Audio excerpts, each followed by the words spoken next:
Oh, good morning, good afternoon. Before we start, quick intro on what it is that we do here for the folks joining us today for the first time. The goal of the community meeting is basically to have a chance to touch base with every one of you here. We want to give you some updates on how the community is behaving, how the project is evolving, and also have a space where either other folks from the community can present their experience and their learnings and their use cases with open metadata, and where we can also deep dive into specific features and specific pieces of the project. For example, we have done other webinars about the data insights, data quality, the ingestion. And if you are interested in also kind of learning more on those topics that we have already covered here, please don't hesitate to go on YouTube and take a look at those recordings. They are super useful. And without further ado, let's start digging into the community stats. We have had 10 new open source developers since the last meeting. Thank you for everyone who's contributing here. I always get excited when I see a new PR, and actually this time we had a lot of good quality ones. So thanks for joining, thanks for chipping in. We are also very close to 3,000 stars. For those of you who are here, who like the project, who would like to bump this number a little bit until we reach this 3K, don't hesitate, go into GitHub, give us a click. It's super helpful for us to make sure that we can easily spread the word. We have also crossed the 4,000 mark of community members in Slack. For those of you also that you are not there yet, this is the main and easiest communication channel that you can have with the rest of the people in the community and with us as well. You can come with questions, with feature requests, and we are there for you to give a hand, to guide you, to listen on what are your needs and make sure that your feedback can also become part of the project itself. And finally, together in, I was about to say Twitter, but in X and in Medium, we are also very close to the 2K mark. So don't hesitate to follow us as well, to not miss any community meeting and to not miss any social update that we can give out. In terms of contributions, we had Anatoly, Artyom, Christian for third or fourth time. Thank you for continuously chipping in. We also have Joseph, Keegan, Louis, Mitchell, Locke. Thank you very much for helping us improve Looker. It was great working with you. For those of you that do not know, we have kind of a hard time developing and testing Looker. We have a hard time putting our hands on an instance. So all the help that we can get there is super appreciated. So thanks, Locke, for chipping in here. We also had Preet, Rio, Vanshika, Vlad, Volkov, and William. Thanks to all of you for your contributions. Thanks for opening the PRs and helping us keep growing the project. In terms of metrics, here you can see on the left the number of PRs that we merged per week. So those are from September and the first week of October. As you can see, we had 2 weeks where either India team was off, Spain team was off. That's why you see these two actually like smaller bars on the sides. Otherwise, we're in a very healthy position at around 75 PRs that get merged every week, which is something really great, and that has helped us shape the E1 release to where we are right now. And in terms of support questions, I was talking about Slack, so we are at a very stable 100 questions being asked in support every week. So if you'd like to chip in, you can also go, you can help us answer any of the questions that are there, because for us, it's super important that all the threads get a resolution, that all the threads get answered to make sure that we can all continue moving up with open metadata. So all of these threads, we jump in, but if you are there, you are a veteran in the community and you would like to give a hand to, please don't hesitate to also participate on those discussions here. And last minute from my end, today we have a very, very, very special meeting because we want to show you all the amazing features that we have been building for the release 1.0. We are going to be giving that out on the 26th of October. That's just next week. And we have brought in 300 tickets and more than 800 commits since the release 1.10. So a lot of awesome things that are going to be there and that we are going to present to you right now. We'll be talking about domains and data products, the glossary approval workflow, the new introduced search indexes and store procedures. We'll also introduce some features that will only be available for Collate for our SaaS offering of open metadata, such as the cost analysis and the knowledge center. Here you see Greenplum, that was actually a community contribution. So thank you very much for that. We have also gotten some help to translate open metadata in German. So if you'd like to change the language on the UI to German, to French, to Portuguese, all of that is there. German is going to be brand new.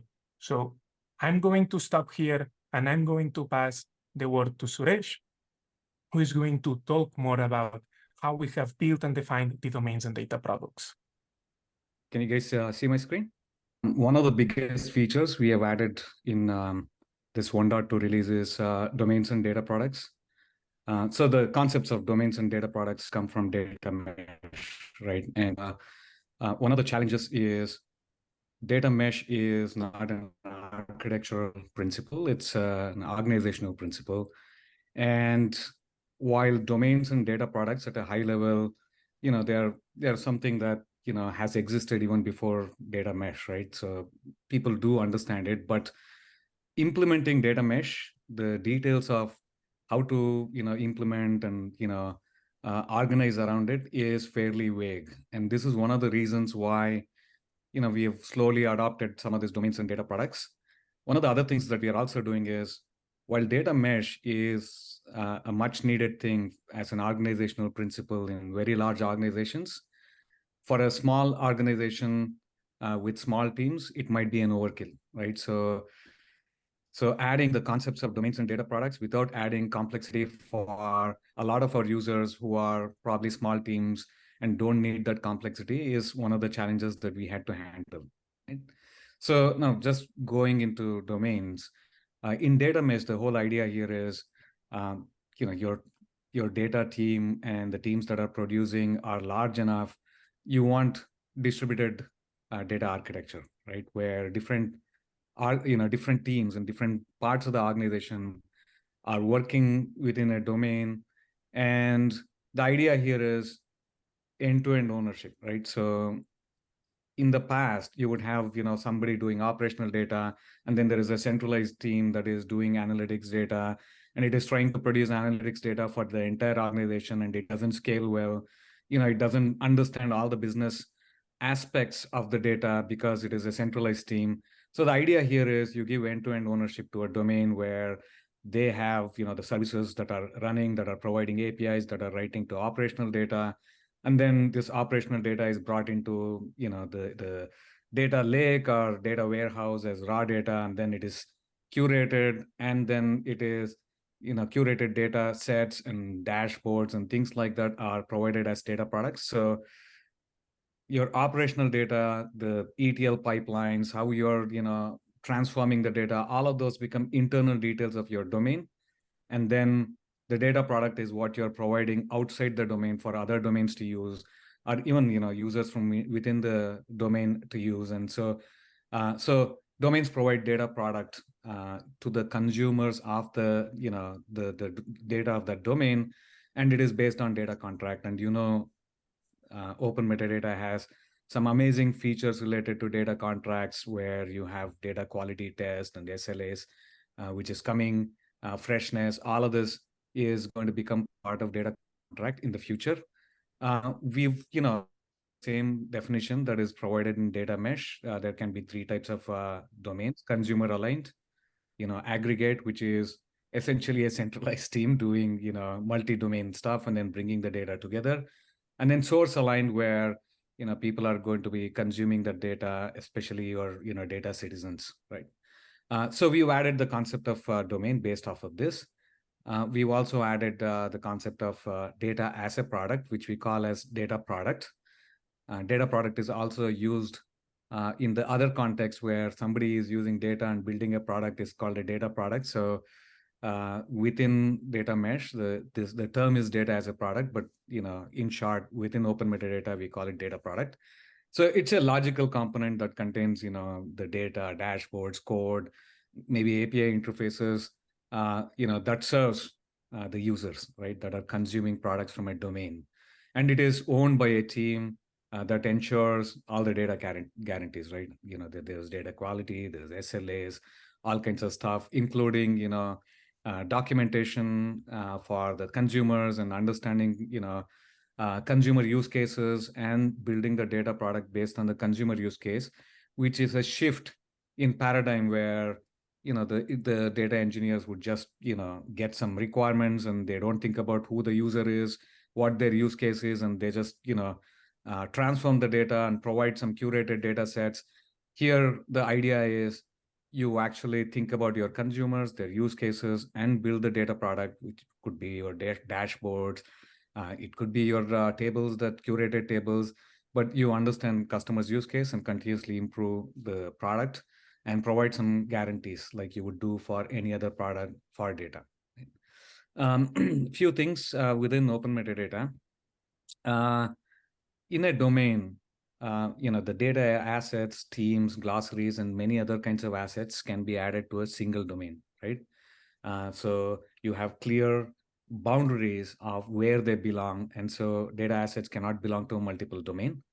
A domain can have 0 or more data products. So if you are a company that wants to provide data products, you can provide data products as a domain, or even you can provide data products independent of a domain. Domain is inherited. So if you go to a database and set this database is belongs to this domain, automatically the database schemas and tables and stored procedures under it automatically inherit this domain. So you don't have to go tag each of the asset with domain. You can tag it at the much higher hierarchical level. Now coming to data product, a data product is made of 1 or more data assets. You can just have one dashboard and call it a data product, or you can have multiple dashboards, like, for example, customer churn. You could have customer churn monthly, customer churn yearly, right? Customer churn by region, customer churn by demographic, all of these different dashboards. So you can have, different kinds of customer churn dashboards, group them together into a customer churn data product, right? A data asset can be part of multiple data products, right? So if a dashboard is relevant to multiple data products, you can add them into multiple data products. And then the way we are approaching data product is if a domain is hiding all the implementation details and providing data product as something that is consumable to their users, data product is a public asset, right? That means, and I'll go over this later during the demo. A data product is a public asset that is discoverable even if you have domain only view that you're using. Our own recommendation is if there are ETLs and pipelines and things like that that are producing the data product, that should be an implementation detail within a domain. You provide only what is consumable by the users as data product, so that you are not confusing them with all the implementation details, which is totally unnecessary, right? So quickly going to the demo, the first thing that you would see is we have introduced a menu here, which is for you to access all the domains, and you can define different kinds of domains. What we've done is, unlike data assets where the descriptions are much shorter, domain documentation can be much larger, including talking about what the use case is and what this is built for. All of the description can be provided. So we have a separate tab for documentation so that you can have rich documentation. We have also provided within a domain, you can have a domain owner and then experts within the domain. This helps in collaboration, right? You have provided some products within a domain. Anybody has questions, they can get in touch with experts. We have also provided domain type. We'll get your feedback on if we need to add different kinds of domain type beyond what is defined in data mesh. Okay. Now within a domain, you can have data products, right? So here is examples of data products, and these are some things that are made available for the users. Now your product availability, right? And you can have rich documentation again here. You can add experts here for the specific product, and you can have multiple, data assets here that belong to this product availability, right? And you can provide all the descriptions on how to use it and how this provides data, the product availability related information. So that is the data products.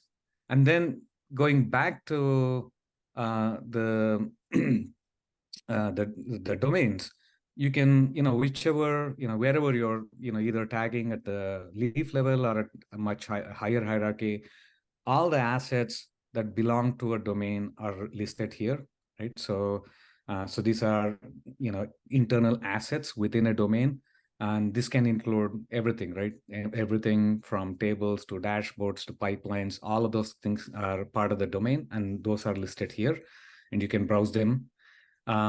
So that's the domain view. The other thing that we have added is the concept of domain-only view. So let's assume that there is a data scientist who is working within, let's say, marketing domain. Today in Open Metadata, we have a flat view of all the data assets available within an organization. And, this can be overwhelming, right? Now, somebody who is in, let's say, marketing domain can actually go into the marketing domain only view and can now look at only assets within their organization. So this is a starting thing that we are doing. We'll continue to provide domain only view for our data quality and, data insights and stuff like that, which now, gives you the view within your own domain without having to just look at the entire scope of data within an organization, right? So that's the other thing that we've added. So we will have our beta release that will come out, and you can play around with it and provide feedback. One last thing that I also wanted to show you is the inheritance of domain. So let's look at this, where in marketing domain there is no databases, right? So there's already domain only view. So I go to Redshift, and there is this database. Now I can set this as, hey, this belongs to engineering, right? Once you do that, what is going to happen is the domain is propagated to the database, tables, schemas, everything under it, right, from that hierarchy. So you don't have to set domains at every asset level. You can set it higher up in the hierarchy, right? So coming back, so this is just the first iteration of domains and data products, and we believe there are many things that we still need to do. We will add in our backend, we support subdomains, but we wanted to slowly introduce this feature. So we'll add the concept of subdomains. That way, now within a domain, you can have subdomains that specialize on certain things within the domain. The second thing that we want to also will be doing is domains and data products are as independent entities from each other. So today, data product can only be created in domain, which is fairly very closely tied to how data mesh defines it. But we believe that there are organizations that want to use domains. There are organizations that want to use data products independent of each other. So these will be this feature will be provided, and then you can tie a data product into a domain, right? As I said, we will introduce domain-only view of data insights. So if you just want to look at what is going on in marketing domain and how the data assets are growing, how the usage is, that will be available in the next release. Domain-only view of data quality. What is the data quality within a domain, and how are the what are the tests that are available, and how are they failing? That will be available also. The other thing that we will introduce is ability to turn off domain and data products. If you're a small company and you don't want to have this complexity in Open Metadata, you should be able to turn it off. And then iteratively incorporate community feedback. Now, this is very important for us because data mesh is fairly high-level concepts. There is no clear description of how it should be implemented, and every organization is implementing it in different way. hopefully together as a community, we we continue to develop best practices and then adapt based on that community feedback into what we have built in Open Metadata. Right? Now, the other cool thing that we have done is Glossary approval workflow.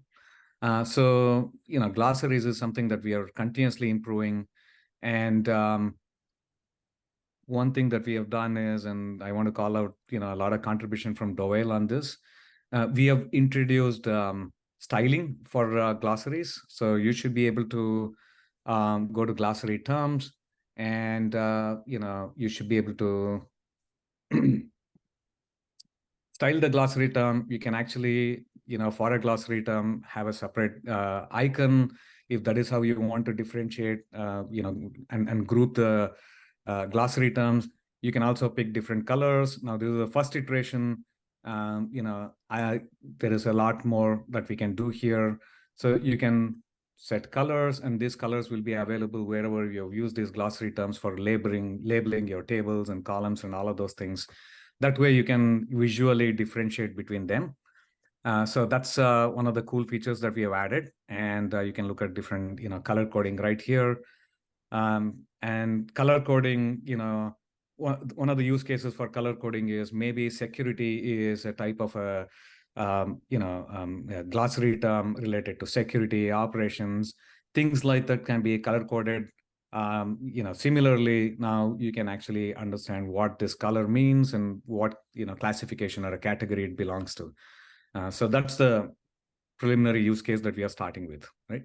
The other thing that we've also done is the glossary approval workflow. So the way glossary approval workflow works is you turn on approval workflow for a glossary by setting the reviewers, right? If you don't have reviewers set for a glossary, any term that is added is just added in an approved state. But if you have set reviewers for glossary, any new glossary term created will be in draft mode, right? And then a task is created for glossary reviewers to approve the term, right? Only a reviewer can approve or reject a term, right? You can have conversation around this task saying why it was rejected, why, if there is any change, further change is required before it can be approved, just with all the, cool things that we do with conversation threads. One of the things that, this feature does is only reviewers can approve from draft mode to approved mode. Not even admins can do it, so that you have tight governance control on what terms are being accepted, right? And then, this is a starting point for approval workflow, right? We are only doing it for draft to approved mode. There are various states a glossary term can go, right? From approved to deprecated, maybe approved back to draft and stuff like that. We would like to get your inputs on what other kinds of approval workflows and what improvements can we do with the current approval workflow. So let's take a quick look at this. I have created a term. Let me add also another term. And then I say this is test 3. And then I've added this. And because this glossary has reviewer set, this glossary term is going to be created in draft mode, right? Now, if you go here, right, I am one of the reviewers. And if I go look at this, what happened? So this is test 1. Okay, I clicked the wrong one.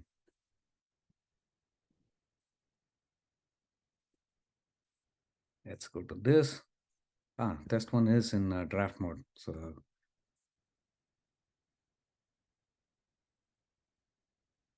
okay, so test 3 was created. I can actually just approve it, and then it goes into approved state. So only reviewers can approve it. There are also, you can track these tasks as a reviewer by going to, your tasks. And then here you can actually look at, all the tasks that are assigned. And then, you will have approval task here, right? Somewhere this one is, so this one is already done. So if you have an approval, task, you can also, approve or reject it. You can track them as tasks against your personal profile, right? So that's a glossary term approval workflow. Again, we are starting the journey of different kinds of workflows for governance purposes. We would love to get your feedback more. Over to the next presenter. Awesome. Thanks, Suresh, for the information. So the next topic that we have here is actually how we have introduced the concept of the search indexes and the stored procedures. So if we go now into settings and take a look at our services, I will start by showing you the indexes that you can now pick up from Elasticsearch. So if you were curious about how we are defining the mappings, the types of the docs that we have in the OpenMetadata Elasticsearch, you're in luck. You can just point here and get all the information. But before we get there, as you can see, the service view has also been updated. So I can show this one for the databases because there's a bit of more content. So by default, we will show this list view with the description, the type, and the owner on each service. And what it's going to be super useful is that you can now bulk deploy the ingestion pipeline. So let's imagine that we roll out a new release, maybe we changed some of the internal details, and in the docs we ask you, hey, please, let's redeploy the ingestion pipelines. You can now just do that in bulk directly here from the service list. Then if we go back into Elasticsearch, you can see here some filtered indexes that we ingested from our internal Elasticsearch. And if I take a look at the table index, you can see how in the fields, we're going to show actually everything that has been defined in the mapping. We can come, we can update the description, tag it, add the glossary terms, your typical suite of operations that you can do for any entity. We are also going to be bringing in any sample data in case that might be interesting for you to further explore on the UI, as well as further information about which analyzers you're doing, normalizers, any specific settings that you have set in the index. So this is right now available in the 1.2.0 beta. You can go, you can take a look, you can try to ingest your Elasticsearch or OpenSearch sources, and do let us know if you have any questions or any feedback. The other interesting entity that we added is actually the data products. And in order to discuss that a bit better, let's imagine that I have one database that I call Silver, one database that I call Gold, and that I have some table users that I'm transforming from my Silver database into my Gold database. And that this transformation actually happens with the stored procedures. So here at the schema level, you can either list the tables or the stored procedures. And if we take a look at which kind of information we pick up from them, you're going to see that if those stored procedures are defined in Python, you'll see the Python functions. If those are defined in SQL, you're just going to see the SQL definition. And directly from the metadata ingestion, if this stored procedure actually helped me move my users table from Silver to Gold, we are going to be seeing that lineage as well. And as you know, if you take a look at the lineage here, in this case, the stored procedure for us is an edge. So if I'm taking a look at the lineage directly from the edge, the same would happen with the pipelines, you will see this little box explaining what's the code for my procedure, what's the language, and any other information that I have shown. But I can also go directly into my table view. And if I take a look at the lineage, I'm going to see this information directly encoded in the edge. I'm going to see the exact query that was triggered by the procedure and how this query populates. In this case, I just have a simple select star, so that just populates the column level lineage from entity to entity. Before continuing with this example of stored procedures, another great improvement that comes out in the 1.2.0 release is actually in terms of the Chrome extension. You know that in the latest release, we did a very amazing update from part of the UI team on the full experience, the full look and feel of the platform. So now these changes have also been applied into the Chrome extension. So you can take a look at all the activity feed. You can take a look if you have any mentions, if you have any pending tasks at your name. But Not only that, we added support in the Chrome extension for other entities as well, because before we supported pipelines, we supported dashboards, and now we support absolutely all the entities. So I can come back, let's see, where do I have, this is migrate stored procedure. So let's imagine, in this case, I'm just directly jumping from the OpenMetadata UI, but let's imagine that I'm just exploring my data directly in Snowflake, and I want to validate what this means, how this is used directly from the extension. So I can come, click on my extension, and I'm just going to see the owner. We will also be showing the tier, we'll be showing the domain, we'll be showing any tags, any glossary terms, any descriptions, as well as any lineage information about the other entities that are involved as well. Then we can continue going with the rest of the demos where Teddy is going to be talking about the cost analysis new feature. Thanks for those great demos, Perry and Serge. That was awesome and super exciting. So as you can see, we had a earlier logo change right here. So here we're going to talk about a feature that is available in the Collate SaaS offering. So if that's something you're interested in, feel free to reach out and we'll be able to discuss further. But as you probably know, or if you're new to OpenMetadata today, we provide some data insight inside the platform. So with the data insight, you are able to understand the composition of and the structure of your data platform, seeing how many assets you have by categories, and get a bunch of different information around description, ownership, tagging, and usage of open metadata. With that iteration and that release, we wanted to go one step further. So as you've probably experienced, and as you know, we have experienced in our previous in our previous roles. Oftentimes, and you may discover that with open metadata inside the catalog, you can have a large amount of data assets that are unmanaged inside your organization, right? So browsing open metadata, you can discover specific assets that you didn't necessarily know existed or were here, right? And so what we wanted to provide with that metadata information available inside open metadata was a way for you to actively manage those assets, right?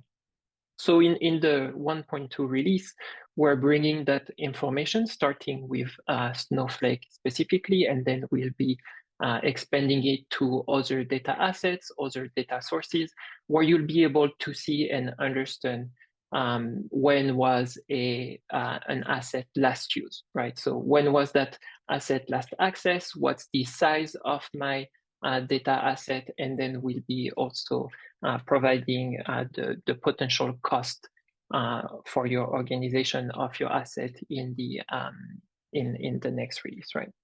So today, for people who are either customers of Collate or who will become customers of Collate in the future, when you navigate to the Data Insight tab, you will see a new tab under the free existing one that you may be familiar with the open source tool, which is called Cost Analysis, right?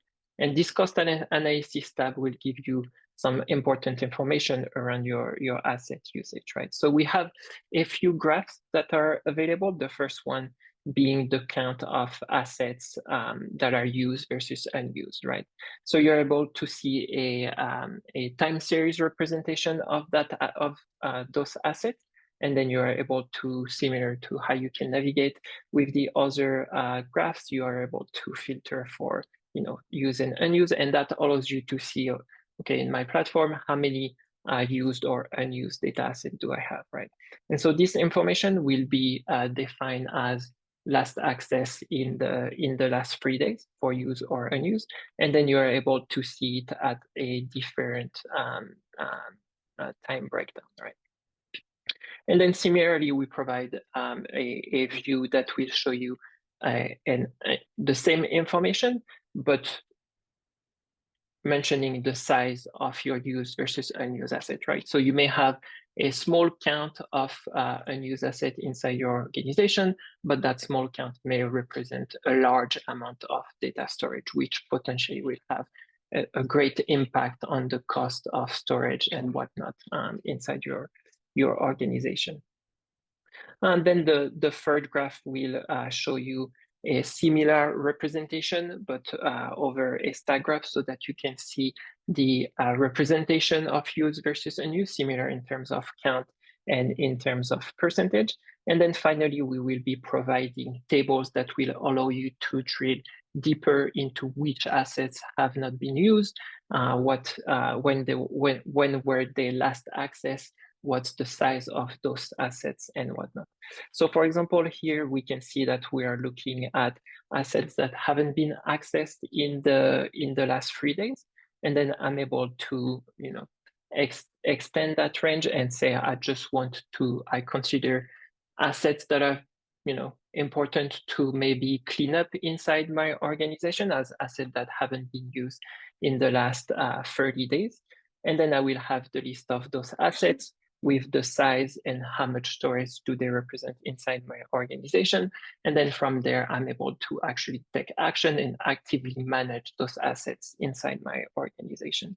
And similarly, I have a view that will show the frequently used asset, right? So those are the assets that have been accessed at a specific frequency that you can choose and filter by right here.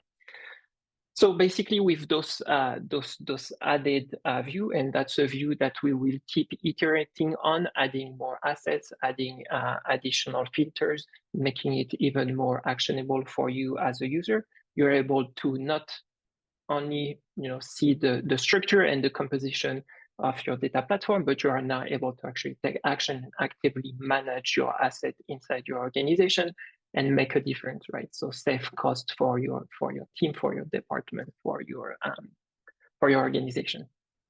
All right. So with that, I will pass my turn to Harsha, who will be presenting the next topic. All right. Thanks, Teddy. So if I'm going really fast, it's because Perret told me I only have half the time. So pardon me if I'm going really fast pace. So with this release, we're shipping Knowledge Center as a brand new feature. So if you're using OpenMetadata so far, you must be familiarized with our rich Markdown editor, right?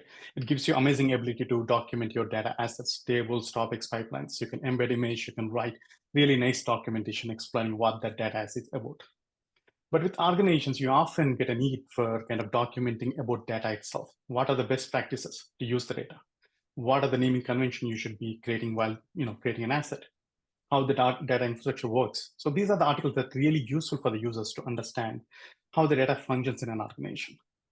With Knowledge Center, we are bringing a brand new functionality into OpenMetadata, where you can add full page articles describing how the data works, what are the best practices, so that you can educate users of the data right within OpenMetadata. So let me jump into the UI.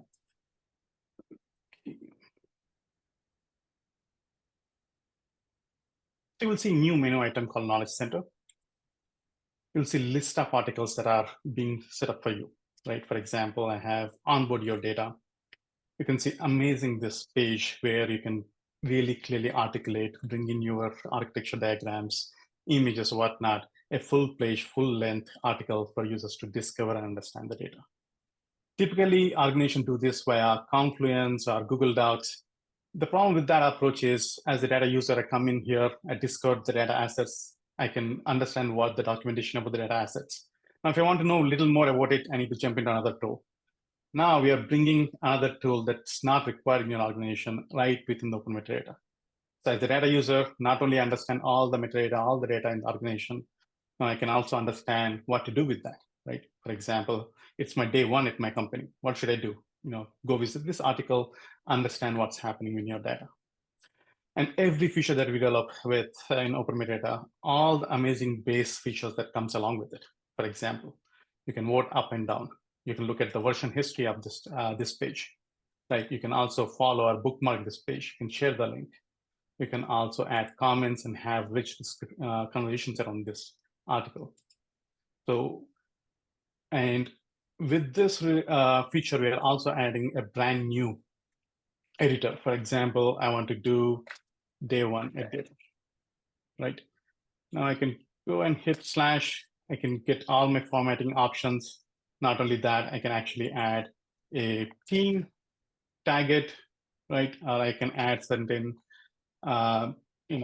table or reference to any entity within OpenMetadata. So you can build amazing articles with these options. Not only that, you can also add quick links so that if you want to share certain, predefined architecture diagrams or everything else, you can build all of that within OpenMetadata. So this is great new feature that we are super excited about. I'm sure you get a chance to go to the sandbox beta, play around with it, give us feedback, and give us kind of informed about all the features that you're using. So that's the knowledge center. I'm going to go into the next step, which is personas and customizable landing page. Right? What is persona in an open metadata world? Like, for example, if I'm an engineer at my company, I'm a data engineer. I deal with pipelines, I deal with data quality tests, I deal with onboarding new data assets, whatnot. But I'm also an engineer who's been with this company for a long time, so I develop a lot of internal knowledge, tribal knowledge about the data. So I can also play a role in the data to manage, let's say, governance or glossaries to help other users and so on. So for my day-to-day, I want to use my open metadata using my data engineer role, but I also want to kind of log in and kind of test, how the governance is going on, how do I approve the other glossary terms and so on. So these different personas, we want to support those personas within open metadata. So what does that mean, right? So how we can actually fine-tune the open metadata for the persona that you're logging in with. That is one option. With going forward with persona, we want to bring in a lot more functionality. For example, maybe a roles can be associated with persona, so that when I log in as data engineer, the application behaves in a certain way. When I log in as data steward, the application behaves in a different way based on the configuration associated with persona. And one of the first applications that we are building on top of persona is customizable landing page, right? So if I go back again to my landing page here, so this is a familiar landing page. We already use open metadata. We have different panels that gives you more relevant information about what you're doing in the open metadata. There is activity field that gives me all the activity that is happening in. There is task.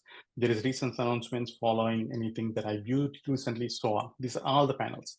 But this experience is very common for every user, right? So with personas, as an admin, I can go here, click on the personas. I set up already a data engineer and data stewards, data scientist in this case, and I can add a persona, new persona too. So with that, I'll just go into the existing persona. You can associate users for a given persona. So once you set up your personas, now you can go on to the open metadata, customized landing page. You'll see the same personas that you set up previously. And here you have a customized landing page. So I'm going to go and change customizable landing page for data scientist. For example, maybe I don't think key performance indicators is useful. So just to reiterate, this is the landing page that you see when you're landing on the main page. Now you can actually configure here. I want to put my recent announcements at the bottom of it, right? I'm going to keep my recent views so that I can easily access here. And I want to kind of remove this key performance indicator here and add a different panel. This is the most cool thing. So all these things comes as panels right now. This is a pluggable panel implementation. The UI and backend working in tandem to deliver a single widget or a panel that can be configurable in the landing page, right? For example, in this case, I want to maybe add announcements again here, right? So there is a new panel added. Now, once I'm happy with these panels, I can hit save, right? You can go into my landing page. You see the same landing page here previously that we have seen. As a user, I logged in and I have two personas that I have. I'm going to change to data scientist. Now everything else is changed as per the configuration that we just did. You just put recent announcement here. You put the recent views at the top. All this layout is changed based on the persona that I choose. And as a user, I can also select, hey, this is my default persona so that I don't need to keep switching it. So all of these things coming in release 1.2. And the great thing with this option is we will continue to keep adding new knowledge panels. For example, we want to deliver a pipeline statuses as a knowledge panel, right? So as a data engineer, I can add that panel into my landing page. As soon as I land in, I get my latest statuses. Similarly, data quality landing knowledge panel and so on. And going forward, we want to kind of also customize the entity pages as well. For example, in products page, maybe you can add knowledge articles panel here. Any articles that are associated with products will be visible right here.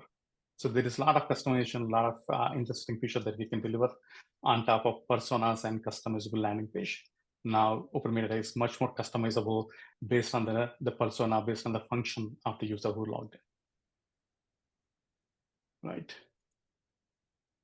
I'm going to go to, this is my one of the favorite features of this release. I know it's hard to choose your favorite child, but I'm doing it. So Metadata application, I'm super excited about it. Why is that? So when we announced OpenMetadata back in 2021 August itself, we set out a vision, a grand vision of data discovery, data collaboration, data quality, observability, and importantly, automation. We kept saying that once you collect the metadata, there are a lot of job functionality, a lot of things that you can automate about the changes that are happening in the metadata. So what we built so far is, from the very beginning itself, we have metadata change events. Any change that is happening in source, like Snowflake, someone changed the schema, someone come to the open metadata, they change the description tags or whatnot. You get a metadata change event, you can react to it. So far that automation is, hey, create a webhook link, you can receive these events, do your automation, what you want to do there. But with this brand new feature, what we are doing is building a framework for you to actually build an application that can run within the open metadata server, analyze the metadata that is happening within the open metadata or from the externally, from your sources, react to metadata change events or the metadata that is already collected, build automation that can periodically execute certain functionality, and enrich the metadata, enrich the data that you're operating on. We built marketplace where there are a list of applications that is available today. Admins can install and set up these applications today, right? So to demonstrate what we are building as a first step, we took the familiar application that is kind of baked into open metadata into a pluggable applications. So go to the settings, you will see the integrations here. There is applications. Right now I have data insights and data insights report as my application that is already installed. So if you're again familiar with open metadata, you know data insights is the pipeline that collect all the insights that Teddy was showing just before and gives you a data insights reports. And then there is a data insight report that sends a weekly email or a config period of time to showcase what is the health of your metadata, what are the KPIs that set against the organization, where are you with the rule. Now, I can also add other applications. Once I click add applications, you see, these are the two applications that we already installed. We have search indexing. Search indexing is a way to kind of reindex all the metadata in case of, you want to get latest indexing of all the metadata that is happening here. So I'm going to go hit read more. We will be enriching these pages as we're coming closer to GA of this release. I can see that this is developed by OpenMetadata itself, all these different details, and also click install. Once I go to the install, it says, okay, search indexing is an application developed by Collate, and it's asking for all the metadata because it needs to look at all your metadata to index into Elastic or OpenSearch based on your configuration. So you know what it is accessing it. I'm going to click configure here. It shows this particular application configuration. So each application will come up with their own configuration. And it says, okay, I'm going to index all the pretty much entities here. I'm going to use the search index language of English, and I'm going to recreate the indexes when I'm indexing it, right? Once I submit it, it also gives me an option to schedule it. I'm going to schedule it every hour, submit, and there you go. We install an application that is an external application to be run within your open metadata server at a periodic time that is you configured. Once you go in here, you can see, okay, schedule type is this. It's supposed to run every hour. If there is any history of runs, you can see here. And here's the configuration that you can, again, update or change it. And I can hit run now for on-demand run. And it is running right now. And once the run is finished, you will have a logs as well. Now, what we have seen so far is a framework that allows you to build these applications. All of these applications, it comes with a manifest JSON saying that, hey, I'm an application, I'm going to install in OpenMetadata server, I'm going to run externally as another pipeline, just like our service pipelines. And you will clearly know what the metadata is accessing it, and you'll get an option to configure it. You can schedule it and deploy and install it. Once you install, it runs periodically every time, every hour. Now imagine the possibilities. As we go along on this journey, the kind of application that we get to create, we get often, I think even today, asking, hey, can we propagate tags? This could be an application, right? You can use lineage, propagate the description tags of a column or a table, all the way to dashboards and reports that are being generated based on those column and tabs. That could be an application that can be scheduled at a periodic times to look at the metadata that is happening, look at the lineage events, and propagate these description and tags. This could be a lifecycle policy, just like we showed in cost analysis report. If there is unused data, you may want to delete or rename the tables and record the cost of hosting that data. Right now, you can build an application saying that, hey, if a table is not accessed in the last 3 months, maybe we should put a tag around it and publish like the data in the Snowflake, Redshift, or BigQuery. So all of those applications can now built in and shipped as a marketplace installed for all of these users. So that's the power of automation within the open metadata. And we're just getting started in shipping this amazing new applications. So here is the logs, how it looks like. You can have a history of all these runs and look at the audits of these applications as well. So that covers my quick roundabout of all these 3 amazing new features that we're shipping. And we are just getting started on these emerging new releases. With that, I'm gonna give it back to Pere.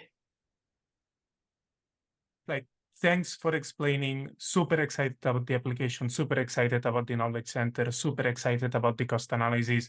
Know that Knowledge Center and cost analysis are going to be only for Collate.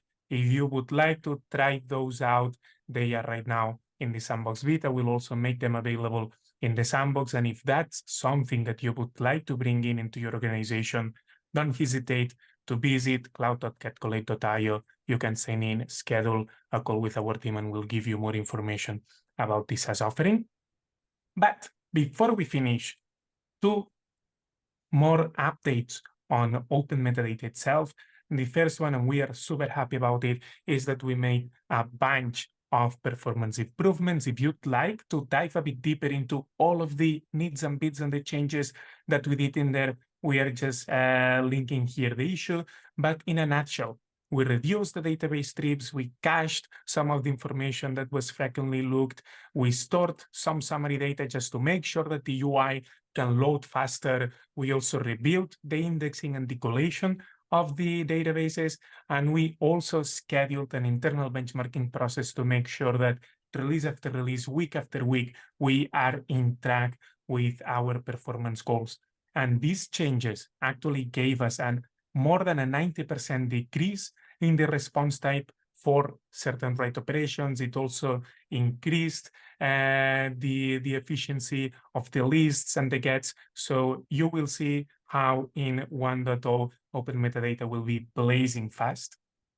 And here it's just small screenshot on how this performance report comes to our Slack, just because we are super proud of it. We'll keep monitoring these results. We'll keep checking and ensuring that the performance only goes better and better. And finally, some more considerations and changes for you on this release is that now the Open Metadata Server is based on Java 17, so you can upgrade your services with that. And most importantly, Elasticsearch and OpenSearch clients, we now support up to versions 8.10.2 for Elasticsearch and 2.7 for OpenSearch. So in 1.2, feel free to upgrade your server, upgrade all of these dependencies, and enjoy all of these new goodies and features that are out on the 1.0 release. And that's actually all from our end.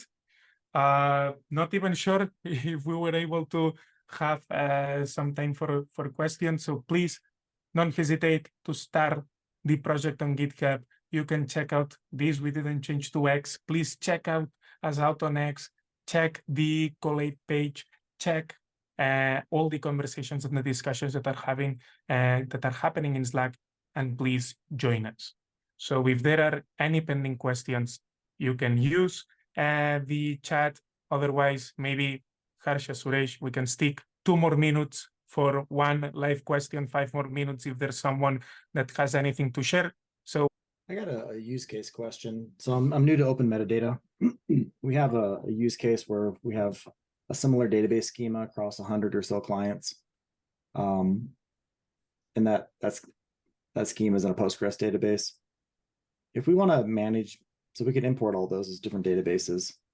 If we wanted to manage metadata across this metadata, I guess like add labels and tags and things like that, is there a good approach to that? Like, how would you suggest tackling that? This is definitely a longer discussion, but there are several ways to solve this problem, and it depends on what requirements you have. So concept of there's a logical schema and there are lots of physical representations of it. In some cases it's a logical schema, but the same logical schema, but the data is different, right? So in those cases you have to have data profiling and all of those things that are completely separate for every database. So I think you should be able to write some kind of an application yourself, right? Where you take one of the schema as a master schema for applying descriptions and tags and stuff like that, and when something changes there, you can go back and apply it everywhere else if the data is just using the same schema but the data itself is completely different. Yeah. Right. But and that should be fairly easy to do with the APIs. Great. And you may have said this earlier. When is the application stuff available now, or is that in a beta or coming soon? You don't even need to wait for the writing this application. You should be able to just today you should be able to write some scripts that take this tags from your one copy where you're maintaining it and then apply it across all the others. Yeah, that makes sense. Okay, cool. Thank you. perfect. If there are not, or if there are not yet, you can sleep through the content, rewatch the webinar. If there are any questions that arise later on, please feel free to join the Slack, feel free to reach us out, and we'll be more than happy to continue any discussion. Thank you very much for the attention. Thank you very much for your time. Looking forward to see all of you in the next community meeting. Thanks.